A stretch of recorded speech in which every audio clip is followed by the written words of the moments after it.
Garren urte antolatzen dugu Alebinen lehen urteko txapelketa bat, 12 talde parte hartzen dutena, eta pixka bat orain dela 5 urte klubean bizitako esperientzia txarra eta bere omenez, beti danik zaleak izan gara, urtero txapelketa bat bere izenean antolatzeko.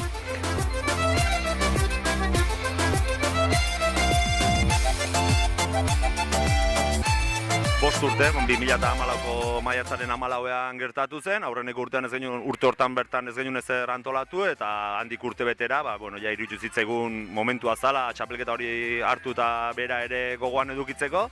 Eta azken finean pixka bat ere, berari omenezko eskultura txiki bat jarri genuen aurreneko urtean, pixka simbolizatzen duna entrenatzailea eta bere ondoan beste 11 jokalari, eta bere baita aprobetxatzen dugu hori.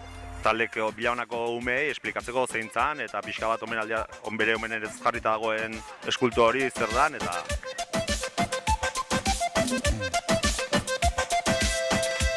Ez eta umeko buruz eta ondo gabiltza, egia esan futbol eskola sortu genuenetik iritsi ginen 200 bat ume eukitzea gure artean, ume eta gazteak, eta egia esan gu gustora eta harro gaude egiten ari garen lanaz eta elkartzen ari garen gazte kopuruaz. Beti ateak zabaldua ditugu nahi duten guztiarentzako eta klubetik ere edozein talde berri sortu behar balin bada, azteko gogoakin eta gabiltza.